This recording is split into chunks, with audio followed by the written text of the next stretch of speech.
Hello guys.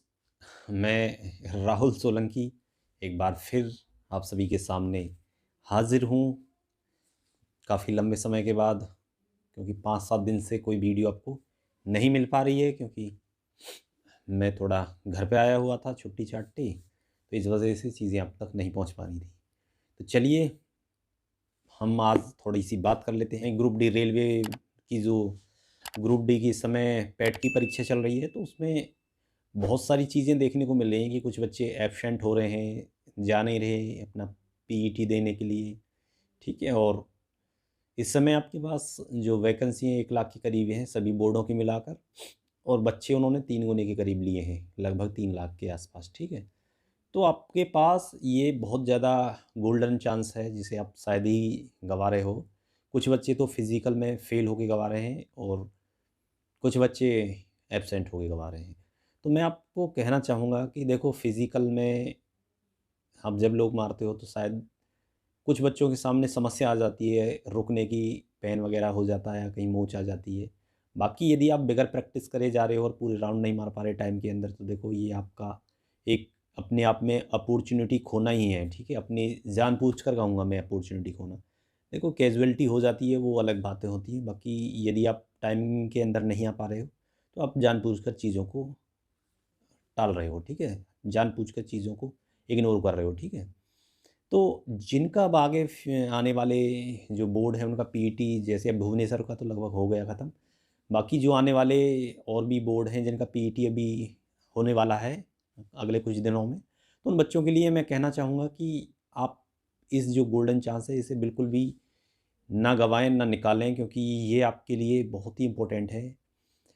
3 lakh के करीब बच्चे हैं इसमें, और 1 लाख के करीब वैकेंसी हैं। तो ये मान के चलिए जो बच्चे इसमें पीईटी में पास हो गए हैं, ये मान के चलिए कि मैं एब्सेंट को और फ़ेल जो हो रहे हैं बच्चे, इन सभी को निकाल दूँ, तो लगभग 55% के करीब बच्चे पास हो रहे हैं। मतलब जो प्रेज़ेंट हो रहे हैं उनमें से तो 70 की रेंज आ रही है पास होने की। ये 70, कहीं 68%, कहीं 71-72%, मतलब ये आ रहा है ओवरऑल।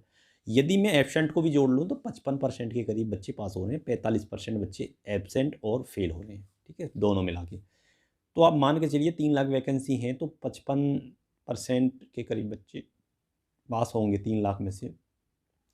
तो 1,60,65,000 के करीब चीज़ें बच्चे हमारे पास होंगे, और उसमें भी कुछ बच्चे मेडिकली और डॉक्यूमेंट वगैरह में, खैर ज़्यादा नहीं जाते बच्चे।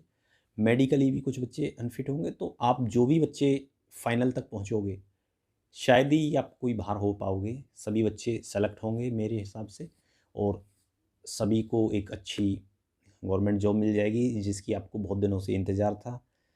तो आप बहुत ही इस चीज़ को हल्के में ना लें कि हमारा जो पीईटी है हो जाएगा, ठीक है, ग्रुप डी है, ये है, वो है।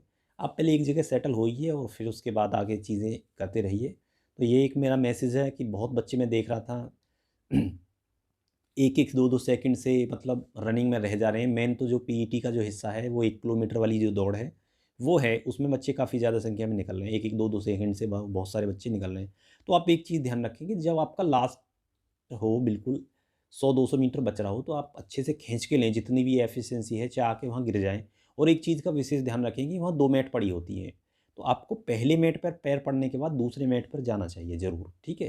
क्योंकि वो इसलिए 2 मैट डाली जाती हैं कि एक यदि आपकी जो काउंटिंग कर रही है उसे नहीं काउंट करती है, तो दूसरी मैट, मान लें टेक्निकली प्रॉब्लम हो जाती हैं कभी-कभी, वैसे होती नहीं 99%, बशर्ते यदि हो भी जाएँ 1% तो हम क्यों छोड़ें?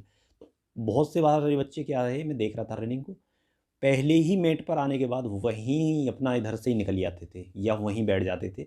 तो अब जब वहाँ से यहाँ तक आ गए तो 2 कदम आगे दूसरी मेट पड़ी है, तो उस पे भी जाने में कोई ज़्यादा वो नहीं है। बहुत चीज़ें ध्यान रखनी पड़ती हैं हमें। ठीक है? जब इन चीज़ों का जब ज़्यादा पता चलता है कि जब हम लास्ट में 1-2 सेकंड से निकल जाते हैं तो बहुत दुःख होता है। तो चलिए, बेस्ट ऑफ लक आप सभी को, पीईटी अच्छे से दीजिए और अपना सिलेक्शन, अपना जो है रेलवे में अपनी जो भागीदारी है वो करिए, सेवा करिए आगे चल के रेलवे की। अभी आगे आपका मेडिकल है और डीवी है, तो उसमें भी आपको कोई दिक्कत नहीं होगी। तो चलिए, अब से सभी को शुभकामनाएँ। Bye bye, take care.